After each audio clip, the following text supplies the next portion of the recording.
Hello नमस्ते and holistic view point के इस नए वीडियो में आपका स्वागत है। मैं हूं सूबेदार हरवीर सिंह।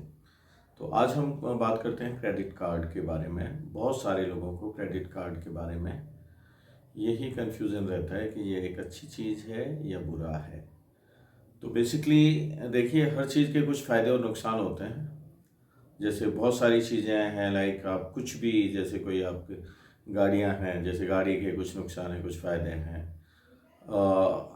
जितने भी आपके पास जो फैसिलिटीज़ अवेलेबल हैं उन सब के कुछ फ़ायदे कुछ नुकसान होते हैं। तो इसी तरह क्रेडिट कार्ड के भी हैं। तो जो क्रेडिट कार्ड है उसके बारे में बहुत सारे लोगों को एक ये मिथ बना हुआ है। ज़्यादातर लोग यही कहते हैं कि यदि आपने क्रेडिट कार्ड ले लिया तो आप एक बहुत बड़े ट्रैप में फंस जाएंगे, और इस वजह से जो अच्छे खासे जो एलिजिबल कैंडिडेट्स हैं, जिनकी एक अच्छी क्रेडिट लाइन है और जिनको बैंक के द्वारा जब क्रेडिट कार्ड ऑफर होता है तो वो लोग मना कर देते हैं कि नहीं, हमें क्रेडिट कार्ड नहीं चाहिए। और उनमें जो कुछ जो अच्छी चीज़ें हैं उनसे वो वंचित रह जाते हैं। तो आज मैं इस वीडियो में आपके सामने यही बताऊंगा कि इसके क्या फ़ायदे हैं और क्या नुकसान हैं। तो पहला है, सबसे जो बड़ा फ़ायदा है, that is your easy access to the credit. यदि हमें कोई भी इमरजेंसी में किसी बड़े अमाउंट की या बड़ी शॉपिंग की या परचेज़ की ज़रूरत पड़ जाती है तो क्या होता है कि आपको एक क्रेडिट की ज़रूरत है। आप बैंक में जाएंगे, दुनिया भर की प्रोसेसिंग फ़ी और ये सारी चीज़ें लगने के बाद भी आपको वो जो क्रेडिट फैसिलिटी है वो मिलेगी। उसमें बहुत सारा पेपर वर्क भी करना पड़ेगा और ये सारी चीज़ें, और एक लॉन्ग टर्म आपको लोन वगैरह लेने की ज़रूरत भी पड़ जाएगी। जबकि आपके इसमें जब क्रेडिट कार्ड की आपके पास फैसिलिटी है तो easily you can just by anything. दूसरा इसमें है, like building a line of credit. जब आप एक डिसिप्लिन्ड क्रेडिट कार्ड यूज़र बन जाते हो, जब आप एक जिम्मेदारी के साथ बिल्स को पे कर रहे जा रहे हो टाइम से टाइम, जैसे ही आपका एक बिलिंग साइकिल बन जाएगा और बिलिंग साइकिल के एंड में जब बिल आएगा और एक ड्यू डेट आएगी, तो उसमें क्या होगा कि जब आप उसको टाइमली पे करेंगे तो आपका एक कॉन्फिडेंस बिल्ड होगा और आपके जो एक सिविल स्कोर है बैंक्स में वो अपडेट हो जाएंगे, और उससे एक आपकी जो लाइन ऑफ क्रेडिट है वो स्मूथ हो जाएगी। इसमें सबसे बड़ा फ़ायदा है कि आपको जो भी शॉपिंग कर रहे हैं या कुछ भी कर रहे हैं उसमें सीधा ही 50 डेज का एक मार्जिन मिल जाता है, और उसमें आप you can use that fund for 50 days. Like if you are having a credit card with a limit of 5 lakhs or maybe 3 lakhs, whatever जो आपका एक existing जो बैंक रिकॉर्ड्स होंगे या जो आपकी सिबिल होगी उसके मुताबिक ही आपको credit card credit limit offer करता है। अब उसमें आपने क्रेडिट लिमिट के तहत आपने यदि शॉपिंग की और पे करते रहे तो क्या होगा कि आपकी क्रेडिट लिमिट बढ़ जाएगी और साथ ही साथ आपका सिबिल भी अपडेट हो जाएगा। इसमें दूसरा है, लाइक जब आप कोई बड़ी शॉपिंग कर लेते हो तो एक ईएमआई फैसिलिटी है कि आपने सीधा करीब कोई बड़ी चीज़ खरीद ली, जैसे 1-1.5 लाख की या ऐसी बड़ी, जिसके लिए बैंक से तो आपको शायद कुछ बड़ा लोन लेना पड़ जाता है ना। तो इसमें आपका अपनी क्रेडिट लिमिट को यूज़ करते ही आपने बड़ा आइटम खरीद लिया, और जब आप बिलिंग साइकिल में आपको लग रहा है कि ये नहीं पे कर पाएंगे तो उसको इजी ईएमआई फैसिलिटी में कन्वर्ट करा सकते हैं।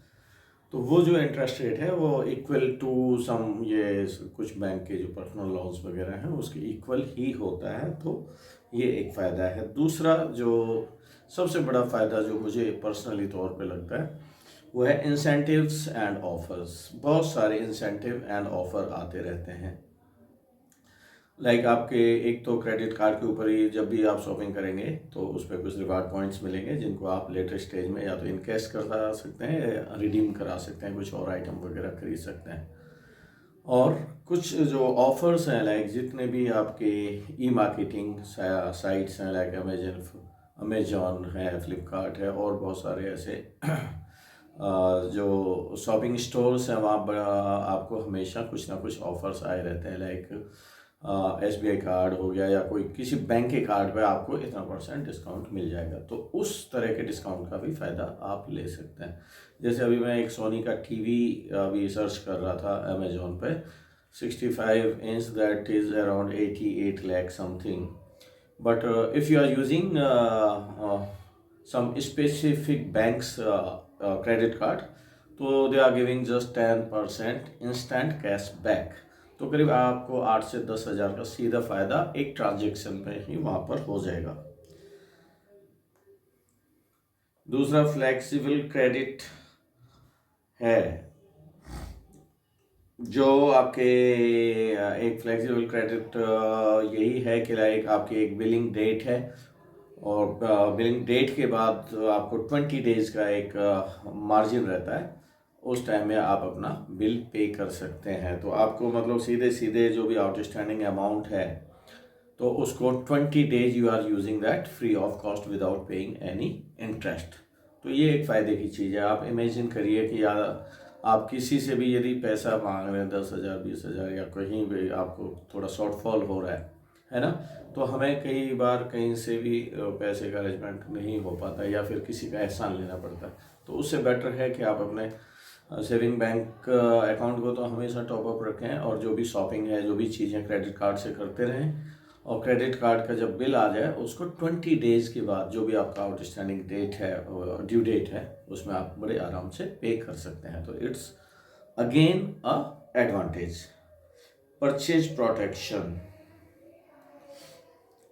सबसे बड़ा इसमें फ़ायदा है कि लाइक आप 2 लाख रुपए एक जेब में लेके घूम रहे हैं, कहीं पे जेब कट गई या कुछ भी हो गया तो मीन्स वो आपका पैसा गया है। जबकि आप क्रेडिट कार्ड जो कि जिसकी लिमिट करीब 3 लाख या 4 लाख या 5 लाख जो भी लिमिट है, इन केस वो क्रेडिट कार्ड आपका गुम भी हो जाता है तो क्या होगा, उस क्रेडिट कार्ड पे जैसे कोई बंदा परचेज करेगा आपके पास OTP या कुछ भी ऐसा मैसेज आएगा तो you can just call the customer care और उनको आप बता सकते हैं कि मेरा क्रेडिट कार्ड गुम हो गया है और अभी जो जिसने भी परचेज करी है वो मैंने नहीं करी है। आपके पास SMS भी आता है कंफर्मेशन के लिए। तो वो जो परचेज हुई है वो आपके खाते में आपके आउटस्टैंडिंग उस पर नहीं होगी और वो कार्ड ब्लॉक भी हो जाएगा। तो ये इस तरह का प्रोटेक्शन है। जबकि आप नगद कैश लेकर जाएंगे तो क्या होगा, पैसा गुम हो गया तो उस पैसे को कोई भी यूज़ कर सकता है। उसमें आपका नाम नहीं लिखा है कि ये आपका पैसा है या जिसको मिला उसका पैसा है, वो तो जाएगा सीधा स्टोर में और जाके अपनी शॉपिंग कर लेगा या बैंक में जमा कर देगा या कुछ भी कर देगा। तो यदि क्रेडिट कार्ड है वो यदि आपका कहीं मिसप्लेस हो जाए या फिर पॉकेटिंग हो जाए या गुम हो जाए या कुछ भी हो जाए तो उसका मिसयूज़ नहीं हो सकता है यदि आप वाइजली और टाइमली चीज़ों को इन्फॉर्म कर देते हैं। तो ये हैं इसके फ़ायदे। मैं पिछले 20 साल से क्रेडिट कार्ड यूज़ कर रहा हूँ और आप यकीन मानिए मुझे इसके बहुत सारे फ़ायदे हैं, बट ओनली चीज़ ये है कि मैं हमेशा ये इंश्योर करता हूँ कि कैसे भी वो जो बिलिंग साइकिल के बाद जो ड्यू डेट आती है पेमेंट की उसको कैसे भी क्रॉस ना होने दूँ।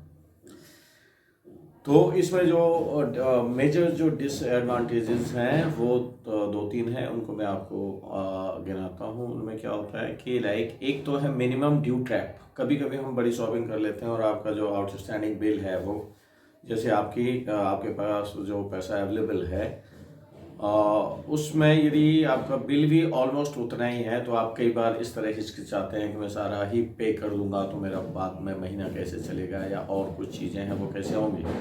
तो उसमें आपको आउटस्टैंडिंग बिल के साथ साथ ये भी आता है कि या तो आप फुल पेमेंट करो या मिनिमम इतना अमाउंट पे करो। तो लोग इस तरह की जो सिचुएशन में क्या करेंगे कि वो मिनिमम अमाउंट पे कर देंगे कि चलो यार पैसे की ज़रूरत है इसलिए इसमें मैं मिनिमम पे कर देता हूँ और बाकी अगले महीने पे करूँगा। इन दैट केस क्या होता है कि जो इनका इंटरेस्ट रेट है ऑन द आउटस्टैंडिंग अमाउंट वो काफ़ी ज़्यादा होता है। तो उसमें दिक्कत ये हो जाती है कि आपको एक ह्यूज इंटरेस्ट रेट आपके ऊपर लगता रहता है और आप इस तरह के ट्रैप में फंसते चले जाते हो कि वही आउटस्टैंडिंग आपको बड़ा अमाउंट बनता चला जाता है।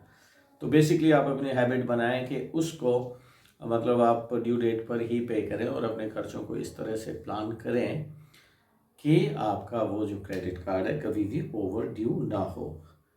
एक दूसरा पॉइंट है, कुछ हिडन कॉस्ट्स हैं, लाइक एक एनुअल चार्ज होता है, एक स्पेसिफिक अमाउंट जो वेरी करता है बैंक टू बैंक। किसी बैंक में एक कुछ अमाउंट होता है, दूसरे में किसी कुछ और अमाउंट होता है। बट उसके साथ आपको कुछ ऐसी लिमिट दी हुई होती है कि यदि आपने सालाना इतना यदि आपने ट्रांजेक्शन्स कर लिए तो आपको वो एनुअल फ़ी नहीं लगेगी। उसके बावजूद भी कुछ ऐसे हिडन चार्जेस हैं जो कि चीज़ों पे लगते रहते हैं, जैसे फ्यूल पर भी थोड़ा बहुत सरचार्ज या कुछ लगता है। वो बहुत ही मिनिमल है, लाइक मुझे तो करीब 4,000 के बिल पर वो 43-44 रुपीज़ लगता है, क्या है वो पता नहीं। बट वो वेरी नेक्स्ट डे वो वापस क्रेडिट हो जाता है। तो फिर भी कुछ ऐसे हिडन हैं, लाइक आपकी ईएमआई चल रही है तो ईएमआई पे कुछ टैक्स होंगे, टैक्स के ऊपर कुछ टैक्स होंगे, तो इस तरह का कुछ है टैक्सेशन सिस्टम। तो वो कभी कभी आपको अखरता है, बट यदि आपको इसके बड़े फ़ायदे यदि आप एक साइड में देखेंगे तो उसके सामने ये नगण्य है और इसको इग्नोर किया जा सकता है। सबसे बड़ा जो इसका डिसएडवांटेज है वो ये है कि जब हमारे पास इजी क्रेडिट लिमिट अवेलेबल है और ईज़ हो जाती है आपको ओवर ड्यू एक्सपेंडिचर्स करने की। कई बार हम ऐसी ऐसी चीज़ें भी खरीद लेते हैं जिनकी आपको ज़रूरत ही नहीं है, कभी ज़रूरत नहीं है, और या फिर उसको आप 2 महीने बाद भी खरीद सकते हैं या प्लान कर रहे हैं। लाइक आपको अभी एक कोई बड़ा आइटम प्लान कर रहे हो, तो उसको नॉर्मली हम क्या करते हैं 2, 3, 4, 5 महीने के लिए डिले करते रहते हैं। बट जब क्रेडिट कार्ड है क्या होगा, आपके पास इजीली मनी अवेलेबल है तो वो जाके टक से शॉपिंग करके ले आएंगे। इन दैट केस क्या होगा कि आपके पास वो आउटस्टैंडिंग अमाउंट ज़्यादा बढ़ता चला जाएगा। तो इसमें क्या है कि जो ईज़ है शॉपिंग करने की वो होने की वजह से हम कभी कभी बहुत ज़्यादा खर्चा कर देते हैं। दूसरा क्या है कि इसमें से यदि आपने एटीएम से कैश निकाल दिया उस पर काफ़ी हैवी इंटरेस्ट रेट्स हैं, और यदि आपने कभी मिनिमम अमाउंट पे कर दिया और कुछ आउटस्टैंडिंग बैलेंस रख लिया तो उस आउटस्टैंडिंग बैलेंस के ऊपर भी एक अच्छा खासा अमाउंट आपको पे करना पड़ जाता है इंटरेस्ट के रूप में। तो वो एक है। दूसरा एक और चीज़ है जो है क्रेडिट कार्ड फ्रॉड।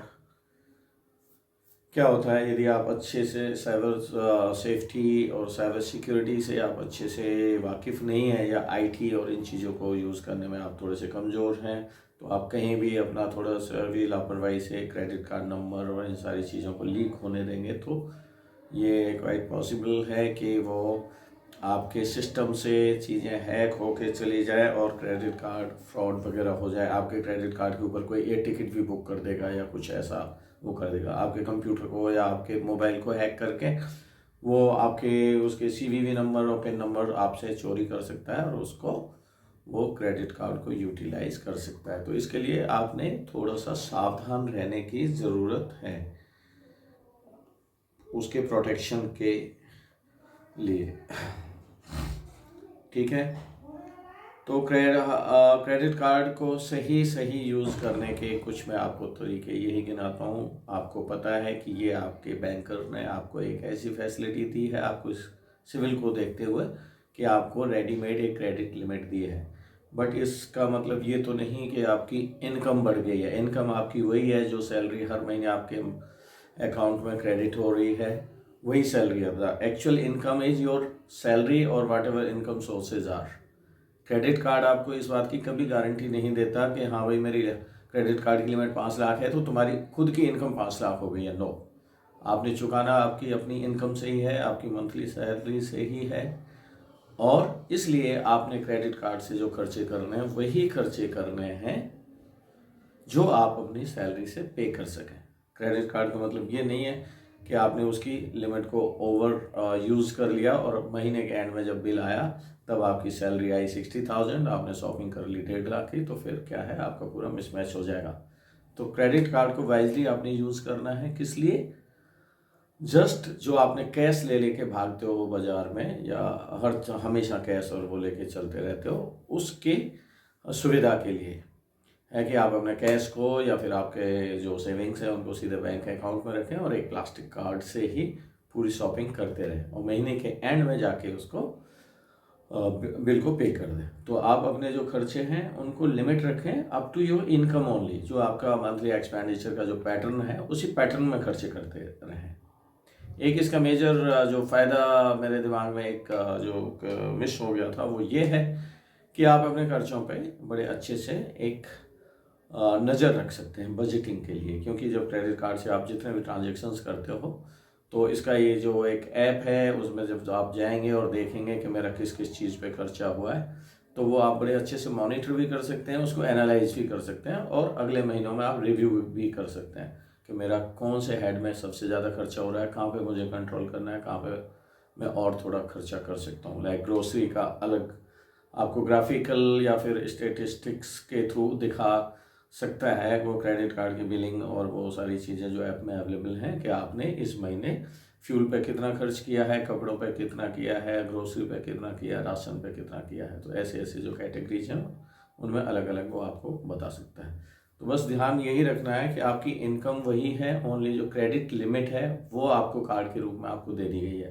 तो आपने खर्चा कितना करना है, खर्चा उतना ही करना है जितना आपकी सैलरी है या जितना आप हमेशा पहले से करते रहे। क्रेडिट कार्ड आपके घर में कोई एडिशनल इनकम का साधन नहीं बन गया है। तो credit card is just a readymade credit limit available to you. So in my opinion, having a credit card is good idea because you can have that limit in your pocket all the time. So जब भी आपको कोई ऐसी emergency है या उसमें तो तब आप एक बड़ा एक्सपेंडिचर भी कर सकते हैं, अदरवाइज नॉर्मल शॉपिंग के लिए भी आप इसको करते रहें। और जो रिवार्ड पॉइंट्स हैं, इंसेंटिव्स हैं, डिस्काउंट्स हैं, उनका पूरा पूरा फ़ायदा ले सकते हैं। तो इसी के साथ आज का मैं वीडियो यहीं समाप्त करता हूँ। आई होप कि आपको ये वीडियो पसंद आया होगा और आप अपने जो कमेंट्स हैं, व्यूज़ हैं या कोई मेरे से कोई ऐसी चीज़ छूट गई है जिसके बारे में आप जानना चाहते हैं तो ज़रूर कमेंट में लिखें। मैं ज़रूर आपको उसका रिप्लाई पर्सनली कमेंट करके दूंगा और ज़रूरत पड़ी तो एक नया वीडियो आपको बनाऊंगा। इसी के साथ आप सबको बहुत बहुत शुभकामनाएं। थैंक यू, धन्यवाद। जय हिंद, जय भारत।